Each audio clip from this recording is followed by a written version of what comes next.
Saya Todi Badai, saya warga negara Indonesia, saya partisipan dari Global Sumur Flotilla. Apabila video ini sudah ada di tangan Anda, artinya saya sudah diculik oleh tentara penjajah Zionis Israel. Tapi kita mencoba nggak panik gitu, tenang. Maksudnya mengendalikan emosi sambil. Kabar terkait penahanan seorang jurnalis asal Indonesia bernama Toudi Baderifan oleh pihak militer Israel saat menjalankan misi kemanusiaan menuju ke Gaza, Palestina, membuat keluarga besarnya mengalami guncangan batin dan kesedihan yang mendalam. Keluarga besarnya yang berada di Kampung Pamoyanan, Desa Panenjoan, Kecamatan Cicalengka, Kabupaten Bandung, mengaku sangat terkejut usai mendengar kabar bahwa pria yang akrab disapa Odi tersebut ditangkap saat berlayar menggunakan kapal Osgurluk di tengah lautan bebas. Informasi mengenai penahanan tersebut pertama kali diketahui oleh pihak keluarga pada hari Senin kemarin. Berdasarkan data yang diterima, Toudi bersama rekan-rekan relawan kemanusiaan lainnya bertolak dan berlayar menuju Gaza dengan titik keberangkatan dari wilayah Marmaris, Turki. Namun, di tengah perjalanan laut yang panjang tersebut, kapal yang mereka tumpangi dikabarkan dicegat secara paksa oleh pihak militer Israel. Ibunda Toudi, Hani Hanifah Humanisa yang kini berusia 56 tahun mengakui bahwa dirinya sebenarnya sudah mengetahui sejak awal mengenai besarnya risiko penangkapan oleh pihak Israel, terutama saat putranya tersebut meminta izin untuk pergi ke Gaza bersama rombongan relawan asal Indonesia lainnya. Pihak keluarga menyadari bahwa risiko paling berat yang harus dihadapi di lapangan adalah penahanan, dan mereka sekeluarga juga memahami sejak awal bahwa kemungkinan untuk bisa menembus dan sampai ke wilayah Gaza sebenarnya sangat kecil. Meskipun sudah berupaya menyiapkan mental serta mengantisipasi kemungkinan terburuk tersebut, Hani tidak menampik bahwa dirinya tetap terkejut bukan main ketika mendengar kabar penahanan sang anak secara mendadak. Namun, sebagai seorang ibu, ia mengaku harus tetap berusaha tenang dan berpikir secara rasional demi menjaga kondisi psikologi seluruh anggota keluarga lainnya.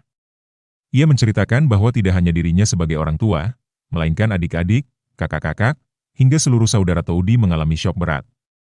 Meski demikian, pihak keluarga mencoba untuk tidak panik dan berusaha mengendalikan emosi dengan tetap berpikir jernih. Hani mengisahkan bahwa keputusan untuk memberikan izin keberangkatan Toudi menuju Gaza bukanlah perkara yang mudah bagi seorang ibu. Bahkan pada tahun 2025 lalu, dirinya sempat melarang dan menolak mentah-mentah ketika sang anak meminta izin untuk mengikuti pelatihan khusus di negara Tunisia dalam rangka persiapan misi kemanusiaan yang serupa.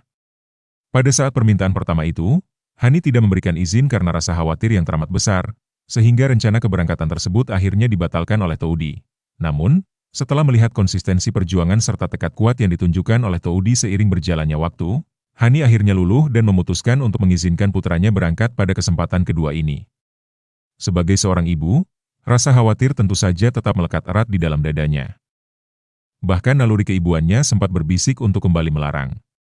Di sisi lain, Hani tidak menginginkan putranya hidup hanya untuk menuruti ketakutan orang tua dan keluarga, melainkan ia ingin membiarkan Toudi hidup untuk memperjuangkan nilai-nilai yang diyakini oleh dirinya sendiri.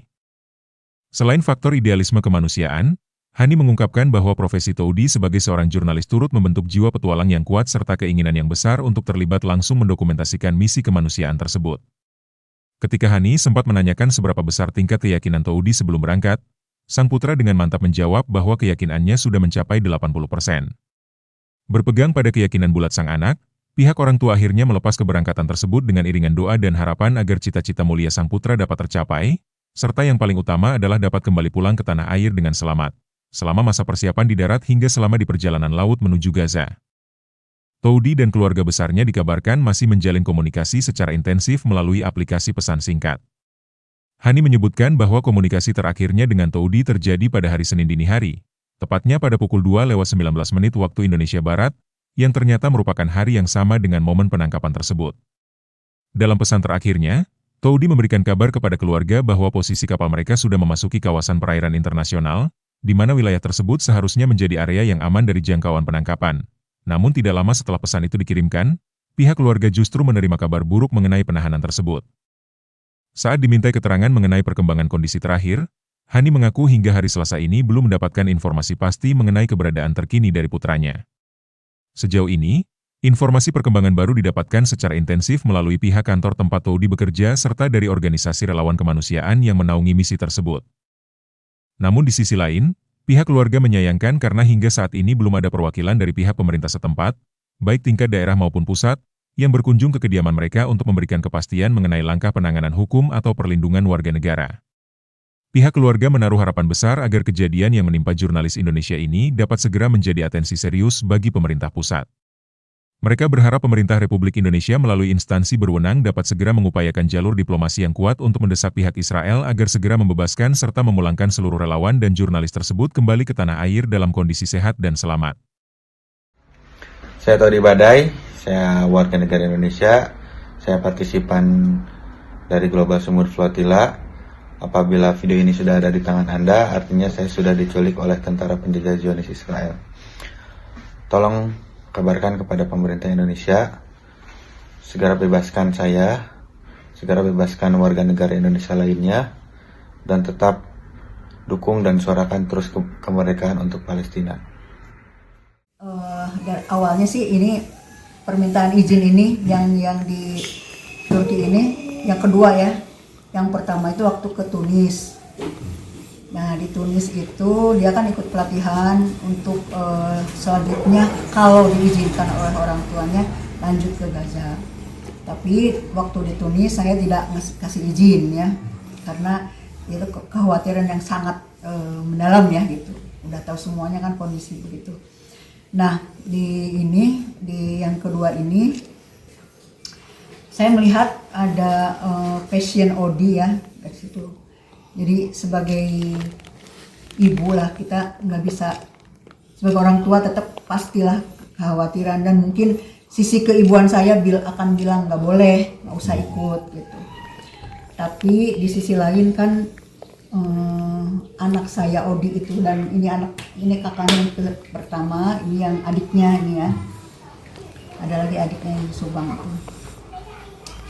Saya ingin gitu anak-anak itu, kalau saya bilang Odi jangan ikut atau nggak usah berangkat, dia pasti nurut. Tapi saya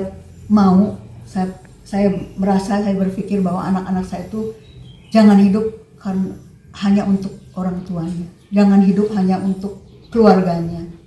Dia harus hidup buat dirinya sendiri gitu.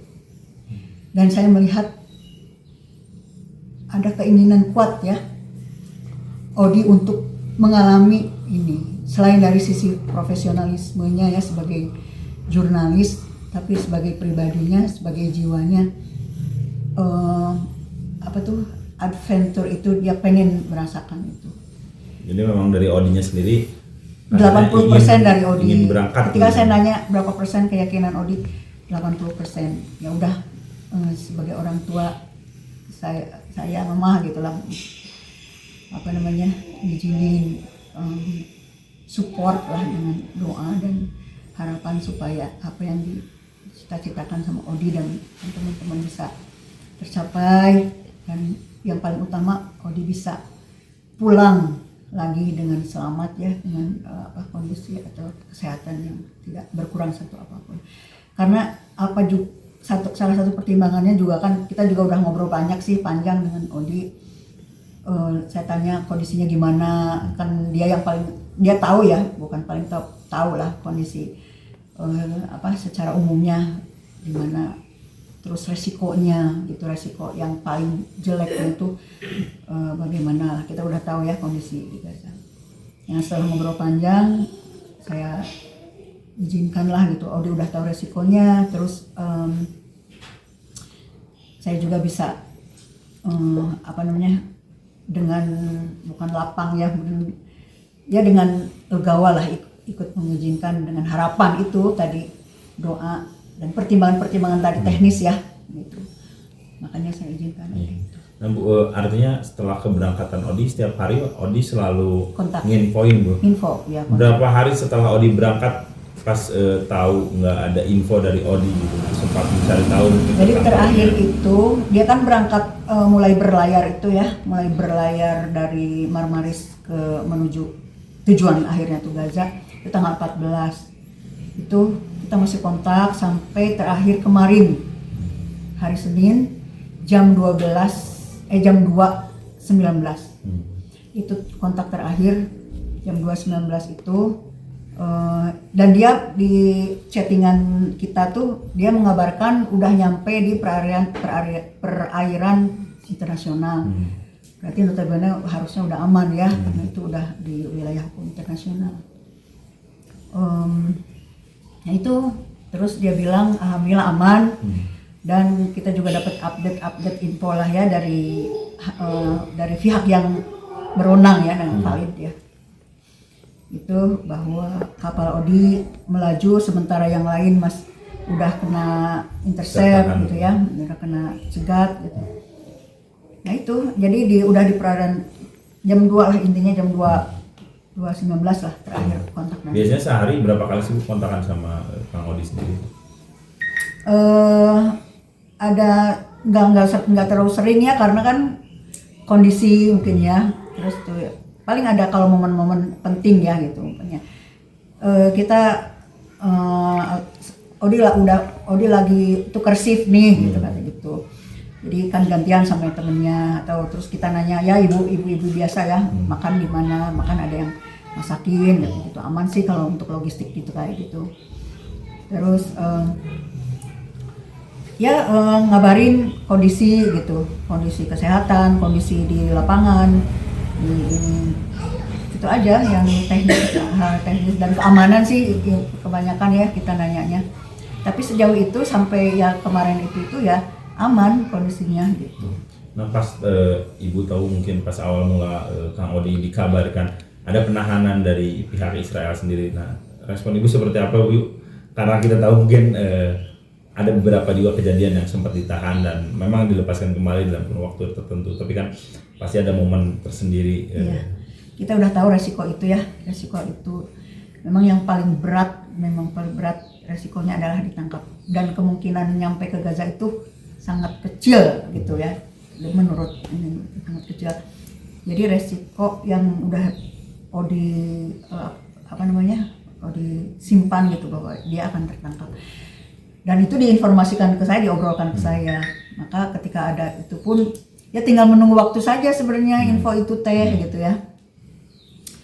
Ya kita ya tetap aja kaget sih kalau dengar kabar, walaupun sudah kita ancang-ancang tetap gitu ya, ketika dapat kabar itu mah sedih kaget, sama lah normal gitu. Jangankan saya sebagai orang tuanya, adik-adiknya, kakaknya, ini uangnya, bibinya semuanya shock gitu ya. Tapi kita mencoba nggak panik gitu, tenang, maksudnya terkendali gitu, mengendalikan emosi sambil rasional lah kita cari-cari informasi, cari-cari ya ini kita cari informasi ini kemana gitu. Sudah ada informasi? Nah kan kita nggak tahu ya, karena nggak tahu, tapi kan Odi sendiri udah antisipasi, jadi dari tempat kerjanya juga udah ada udah memikirkan kemungkinan seperti itu. Maka kontak saya ada gitu, sebagai orang tuanya kontak saya ada terus. Nah itu jadi dari Republika ya, Republika itu sudah sempat memberikan informasi gitu. Informasi yang saya pegang ya, yang karena itu yang kalau sebelum itu tuh berita-berita banyak ya, berita berseliweran. Ini benar kalau kita nggak panik gitu ya, nggak penuh perhitungan pasti akan panik karena aduh gimana ini, berseliweran lah. Tapi untung kita pegang itu, ya udah pokoknya kita ambil atau pegang informasi yang benar-benar kita percayai ya, valid gitu ya. Itu dari salah satunya dari Republika, dan ada juga sih dari SC Sumutnya ya, Sumut Flotilanya itu. Tapi dari pemerintah sendiri udah ada sempat yang menghubungi belum Bu? Nggak ada. Belum ada. Ada sih baru tadi. Dari mana? Babinsa. Ada harapan nggak Bu ke pemerintah sendiri untuk kejadian seperti ya, ini? Sesuai dengan permintaan semua relawan ya, dari aktivis dan aktivis ini, bahwa ketika kejadian seperti ini terjadi ya penting pemerintah gitu, dalam hal ini Presiden dan Menlu, kita berharap pemerintah dan yang berwenang mohon untuk bisa mengupayakan jalur diplomasi ya ke Israel untuk membebaskan para relawan dan memulangkan segera mereka, memulangkan kembali semuanya selamat tanpa cacat gitu. secuil pun. Bu, sebelum Odi berangkat, Bu, ada pesan-pesan apa khusus ke Ibu itu, Pak? Dia mah ada cool ya orangnya ya, anaknya. Jadi sok aja orangnya gitu ya, tapi lamun apa ya, tenang mah gitu, kalem gitu lah, tenang pokoknya mah Odi sehat, semuanya sehat. Jadi nggak apa bikin khawatir gitu ya. Jadi kitanya juga jadi menenangkan lah gitu, menenangkan, nggak sampai mah begini. Nggak, jadi kalau kita yang khawatir, dia yang menenangkan. Makanya ya besar hati lah gitu, ketolong lah gitu ya.